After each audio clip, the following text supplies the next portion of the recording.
गाजियाबाद के डासना धरना स्थल पर सन सिटी हाईटेक टाउनशिप परियोजना के खिलाफ किसानों का गुस्सा फूट पड़ा। डासना, इकला, गुजरगढ़ी, भड़गढ़ी, नायफल, कुड़ियागढ़ी, रघुनाथपुर, बयाना और काजीपुरा के हजारों किसानों ने विशाल पंचायत का आयोजन किया।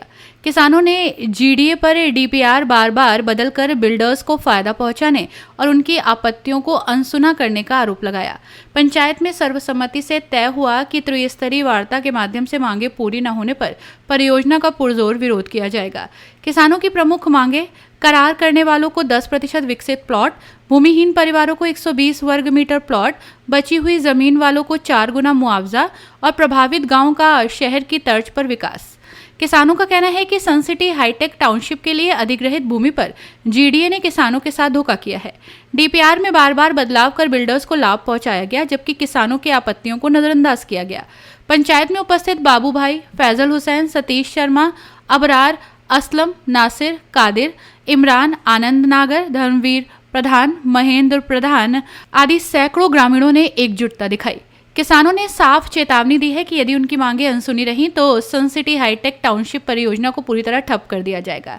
पंचायत में तय हुआ कि विरोध को तेज किया जाएगा। सन सिटी हाईटेक टाउनशिप गाजियाबाद विकास प्राधिकरण के तहत विकसित हो रही है, जिसमें डासना क्षेत्र के कई गांवों की जमीन शामिल है। किसान लंबे समय से मुआवजे और पुनर्वास की मांग कर रहे हैं। जीडीए अधिकारियों ने कहा कि किसानों की मांगों पर विचार किया जा रहा है, वार्ता के लिए तैयार हैं। स्थानीय प्रशासन ने शांति बनाए रखने का आह्वान किया है। ये पंचायत क्षेत्र में किसान आंदोलन को नई गति देगी।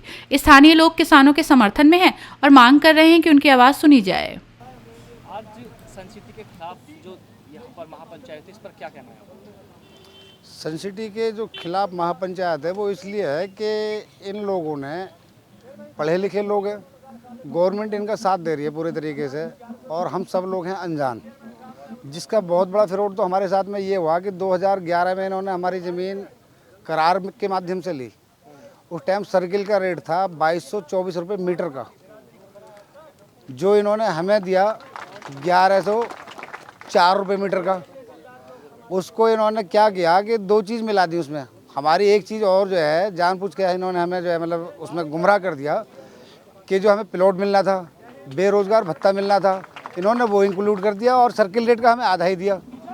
तो सर्किल रेट का तो आधा पर तो हमारा वैसे ही बचता किसानों का जो ईमानदारी के साथ में है, पर ये कहीं ना कहीं सरकार को साथ में लेके हम किसानों का पूरे तरीके से जो है शोषण हो रहा है, किसानों को पूरे तरीके से पीड़ित कर रहे हैं। हम ये चाहते हैं कि जो हमारा सर्किल रेट का रह रहा है तो हमारा वो मिलना चाहिए, और जो इन्होंने हमारा प्लॉट को हमसे झूठ बोल के ले लिया, हमारे को बताया थोड़ी उन्होंने कि हम तुम्हें प्लॉट के पैसे दे रहे हैं, किस चीज़ के पैसे दे रहे हैं। इन्होंने 2 टुकड़ों में एक चेक कंपनी ने दे दिया, एक जीडीए ने दे दिया, तो हमें दोनों चेक ही वो गलत मिले।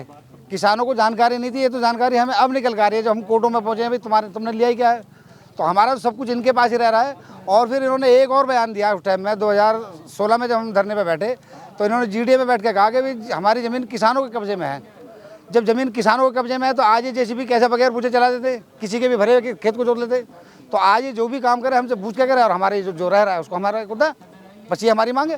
रजा भाई, आज आप जो है सन सिटी के खिलाफ जो महापंचायत चल रही है डासना में, आज यहाँ पहुँचे हैं, क्या कहना है कि किस तरह से आज किसान जो है पीड़ित है? किसान आज बहुत बड़ी समस्याओं से गुजर रहा है। जो किसानों की जो 15-15, 20-20 साल, 33 साल पुरानी जो आबादियां हैं वो डीपीआर की सीमा के अंदर ले दी हैं, जहां उन लोगों ने, किसानों ने अपने घर बना रखे हैं, घेर बना रखे हैं बिना सर्वे के।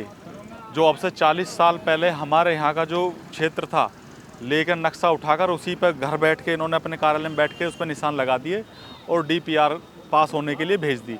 ज़मीन पर ना तो कंपनी ने सर्वे करा, न जीडीए के किसी अधिकारी ने सर्वे करा, और बिना सर्वे के इन्होंने ये डीपीआर पास करने के लिए भेज दी। क्या चाहते हैं?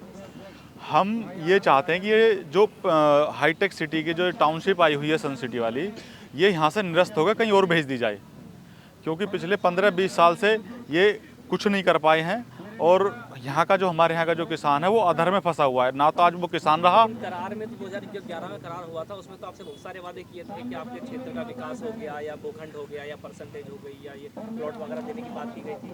वादे तो बेवकूफ़ बनाने के लिए करे जाते हैं, अगर झूठे वादे ना करे जाएं तो बहकाई में आएगा कौन। जब इन्होंने अपने वादे नहीं निभाए तो हम लोग उस वादे से अपने आप ऑटोमेटिक स्वतंत्र हो गए। तो इसलिए ये डीपीआर कैंसिल करके हमारा क्षेत्र ऐसे ही छोड़ दिया जाए, हम इसे अपने आप डेवलप कर लेंगे। हमें घर बनाने हैं, बच्चों के दुकान बनानी है, और अगर हम इन्हें आज इस सस्ते रेट में ज़मीन दे दें तो हमारे बच्चे इनके यहाँ नौकरी करेंगे। भाई हम जमींदार आदमी हैं, हमारे बच्चे इनके यहाँ नौकरी थोड़ी करेंगे।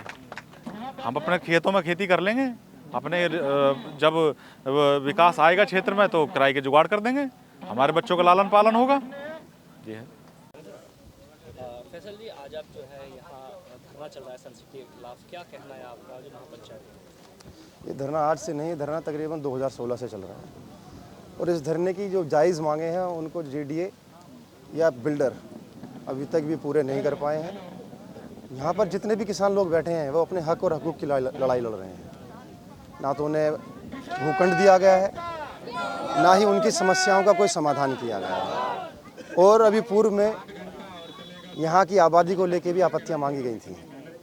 जो डीपीआर तकरीबन 3 से 4 बार बदला गया है, उस डीपीआर पे भी आपत्ति मांगी गई थी, लेकिन उस आपत्ति का निस्तारण भी जो सही तरीके से होना चाहिए था वो नहीं किया गया है। आज सभी क्षेत्र के पीड़ित किसान यहाँ इकट्ठे हुए हैं और अपनी समस्याओं के लिए एक दूसरे से सुझाव लिए हैं, और आने वाले वक्त में इन सब का समाधान कैसे किया जा सके उसके लिए एकत्रित हुए हैं, और एक रूपरेखा इस धरने को आगे नई दिशा देने की दी जा रही है। जी, अगली रणनीति के बारे में क्या चर्चा? अगली रणनीति आप सबके लोगों के सार्वजनिक रूप से की गई है। अगर आने वाले समय में जो किसानों की समस्याओं का समाधान नहीं होगा तो उसके समाधान के लिए और मजबूती के साथ जो है धरने के जितने भी पीड़ित किसान हैं वो इकट्ठा होकर एकत्रित करके लड़ाई लड़ने का काम करेंगे। डासना में किसानों द्वारा एक धरना प्रदर्शन किया जा रहा है। इस धरना प्रदर्शन का उद्देश्य क्या है, जरा जनता को भी बताएं और आपकी बात जो सरकार तक भी पहुंचे, जरा विस्तार से सारी जानकारी दें। इस धरने का उद्देश्य क्या है? सन 2005 से इसके शासन ने एक हाईटेक सिटी बसाने का एक योजना लेकर आई, और उस योजना में जो है इन्होंने गाजियाबाद में हाईटेक सिटी के नाम से दो बिल्डरों को ज़मीन दे दी, वेव सिटी और सन सिटी के नाम पर, और करीब 9000 एकड़ ज़मीन इन बिल्डरों को देने की बात कर ली। उसके बाद जो है एक वेव सिटी होगी, एक सन सिटी होगी, और उस ज़मीन में 4312 एकड़ जो 4312.11 या कुछ एकड़ जो वो सन सिटी का पार्ट था, और हमारी ज़मीन को 2005 में इन्होंने बंधक बना के उस पर कोई काम नहीं किया। आज तक कोई काम नहीं, मुश्किल से 50 एकड़ में इन्होंने काम नहीं करा, और लैंड बैंक बना रहे हैं। इनका कोई उद्देश्य यहाँ सिटी बनाने का नहीं है। जब इनका मन करा, जब इन्होंने बिल्डर से सेटिंग करके, इसमें हमारी जीडीए पूरी तरह इन्वॉल्व है, इन्होंने क्या काम करा कि इस पर कोई काम न करके, जबकि शासन से आदेश आया कि भाई इसको 75% सीधे किसानों से खरीदनी है और 25% पे जीडीए इसमें मध्यस्थता की भूमिका निभाएगी। जिस टाइम पे मात्र 8% ज़मीन खरीद पाए, उसी टाइम पे जीडीए इसमें मध्यस्थता की भूमिका में आ जाता, जिसको 75% के बाद आना चाहिए। मध्यस्थता की भूमिका में आके 2011 में किसानों को डरा के, किसानों को क्यों, उस टाइम पे नया भूमि अधिग्रहण बिल भी नहीं था, और इन्होंने जो गाजियाबाद हमारे डासने की जिस ज़मीन का सर्किल रेट 2224 रुपये मीटर है, उस ज़मीन को 1100 रुपये मीटर में किसानों से करार कर दिया। ये किसानों के साथ एक इतना बड़ा धोखा था। किसान सीधा होता, सज्जन होता, कम पढ़ा लिखा है, इसका मतलब ये नहीं जीडीए में तो जितने अधिकारी बैठे हैं वो पढ़े लिखे बैठे हैं। क्या उनको ये भी पता नहीं था कि जिन किसानों की ज़मीन का सर्किल रेट 2224 रुपये मीटर है, तो उनको उनके सर्किल रेट का पैसा तो मिलना चाहिए। उनको 1100 रुपये मीटर के उस पर इन्होंने करार कर दिया। उसे करने के बाद में इसने फिर कोई काम नहीं करा, और 2016 में इनका फिर जो लाइसेंस था, उस लाइसेंस पे इनका लाइसेंस ख़त्म हो गया, और उस लाइसेंस से ख़त्म होने पे इन्हें 2016 में फिर एक मोहलत दी गई कि भाई 2021 तक आपका जो ये काम है फर्स्ट फेज़ का, इसे आप पूरा कर लें। लेकिन इन्होंने वो पूरा नहीं करा। फिर इनको 2021 में इनके लाइसेंस जो वो ख़त्म हो गया, होने के बाद में 2021 से आज तक इनका कोई वो नहीं हो पाया है। 2022 में एक नया प्रस्ताव इन्हें सरकार ने दे दिया कि आप 827.99 एकड़ पे इन्हें डीपीआर करने का प्रस्ताव रख दिया। बिल्डर द्वारा जो जमीन किसानों से ली गई थी तो उसमें क्या क्या किसान को फैसिलिटी देने का इन्होंने वादा किया था, लिखित रूप में कुछ जो दिया था बिल्डरों ने या नहीं दिया था किसानों को? नहीं, जिस टाइम पे ये योजना बनी उस टाइम पे तो जो बिल्डर मतलब ज़मीन ले रहा है वो तो बहुत सारे वादे कर रहा, लेकिन ये है कि इनके जो वादे करके गए वो तो सारे आज हैं कल नहीं है। और दूसरी बात जो सरकार है, जो जीडीए है, जीडीए का काम था कि किसान को भी बचाना, किसान को भी पूरे पैसे देना, कम से कम उसको उसके सर्किल रेट का तो मिलता। और जहाँ तक बात इसकी है, आज तक एक भी काम इसने पूरे क्षेत्र में नहीं करा। किसानों की अगली रणनीति क्या है? किसानों की अगली रणनीति ये है कि हम इसका डीपीआर किसी भी सूरत में पास नहीं होने देंगे, और अगर जीडीए ने इसमें बढ़ चढ़ के हिस्सा लिया और इसके डीपीआर को पास करने का वो करा तो हम जीडीए का बहिष्कार भी करेंगे, जीडीए का घेराव भी करेंगे और अगला डेरा हम जीडीए के अंदर डालेंगे। हम ये बीच में बिल्कुल नहीं छोड़ेंगे। चेयरमैन साहब, 2016 से लगातार यहाँ पर जो है सन सिटी के खिलाफ धरना चल रहा है और आज के यहाँ महापंचायत होती है, आप पहुँचे, क्या कहना है किसानों को लेकर के और बिल्डर के खिलाफ जो यहाँ पर लगातार? देखिए, जब हाईटेक पॉलिसी बनी थी ये, उस टाइम की मुझे नॉलेज है, उसमें बिल्डर्स को पर्टिकुलर एरिया उनका तय करके डेवलपमेंट राइट्स दिए गए थे, और उसमें कंडीशन ये थी कि 70% ज़मीन उन्हें किसानों से सीधी खरीदनी है और जो नहीं मिलेगी वो बाकी उन्हें एक्वायर करके दी जाएगी। लेकिन उसके साथ साथ जो एरिया रिजर्व किया गया हाईटेक में, उसका समुचित विकास, चमूक यानी कि शिक्षा का विकास, स्वास्थ्य का विकास, सड़कों का विकास, मई सीवरेज के, ये डेवलपर कंपनी की जिम्मेदारी थी।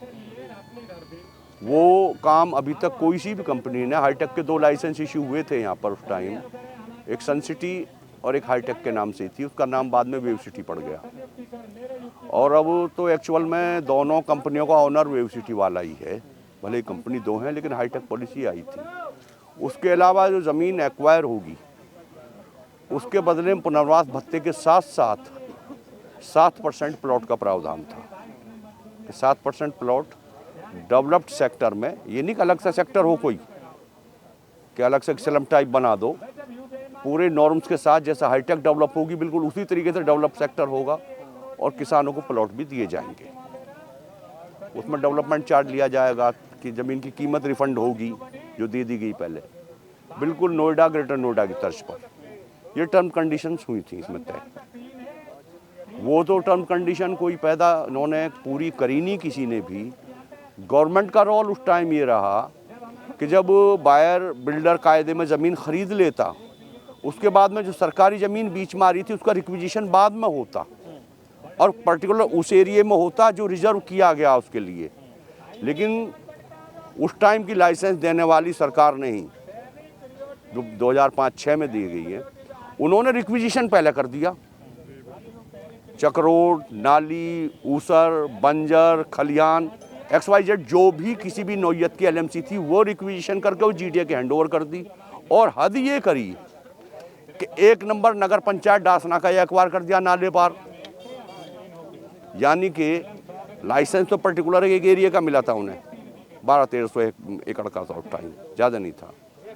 और उन्होंने LMC दे दी उसे करीबन 2000-2500 हेक्टेयर की एरिया की, भूलगढ़ी तक की, उस साइड तक की, जबकि बम्बे पार प्रोजेक्ट नहीं था। इकला इनायतपुर था और नहर के बाद वो भी नहीं था, सब बम्बे से अंदर अंदर का प्रोजेक्ट था। ये LMC पार तक की दे दी गई। तो गवर्नमेंट तो शुरू से ही बिल्डर के साथ चल रही है। अब उसमें ये है कि अपनी टर्म कंडीशन पूरी करें पहले तो इनका लाइसेंस फाइनल हो। किसानों की रणनीति क्या है आगे? देखिए, किसानों की रणनीति है क्या, किसान किसी रणनीति से चल ही नहीं पाता। अब क्या करना चाहिए? गवर्नमेंट अगर सपोर्टिव है तो किसान की मांग पूरी हो जाती है। जैसे कि मायावती के दौर में ग्रेटर नोएडा में हुई, उस टाइम एक लाइन तय कर दी गई नोएडा, ग्रेटर नोएडा में कि पर खातेदार की आबादी के तौर पे 3000 मीटर तक जमीन छोड़ी जाएगी। कोर्ट के जरिए किसान लड़े, सबसे पहले तो हम ही लड़े शाहबारी के लिए, कोर्ट से भी जजमेंट आ गया, 10 जो 6% था ग्रेटर नोएडा में वो 10% कर दिया, और जो नोएडा में 5% था उसे भी 10% कर दिया। प्लॉट दिए जा रहे हैं। तो मेन चीज़ तो ये है कि लड़ाई तो उन्हीं अधिकारियों को कम से कम होनी चाहिए जो इसी मुल्क में एक अथॉरिटी जो फैसिलिटी प्रोवाइड कर रही है किसान को, वो ये फैसिलिटी दें। और हाईटेक लाइसेंस पे स्पेशल जिम्मेदारी दी गई थी, और स्पेशल भी कुछ नहीं है।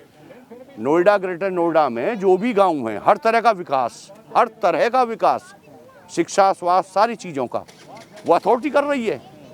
अब यहाँ पे जीडीए खुद करे या बिल्डर से कराए, या आपके सामने खड़ा है जूनियर हाई स्कूल, इस तरीके से होना चाहिए था। ये इसे ज़मीन देते और कायदे में डेवलप कराते, या पीएचसी जो गवर्नमेंट का बना हुआ चल रहा है हॉस्पिटल, वो का जूँ का तू है।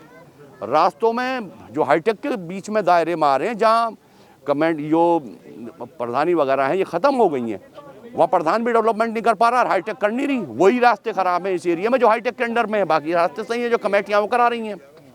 टाउन की सीमा में रास्ता सही है, टाउन से बाहर बेकार है। ऐसी ग्राम पंचायतों का दस्तूर है।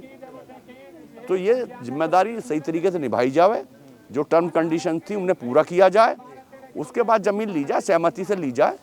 और अब नया एक्विजिशन एक्ट लागू हो गया, उसके अनुसार ली जाए। सर्किल रेट है।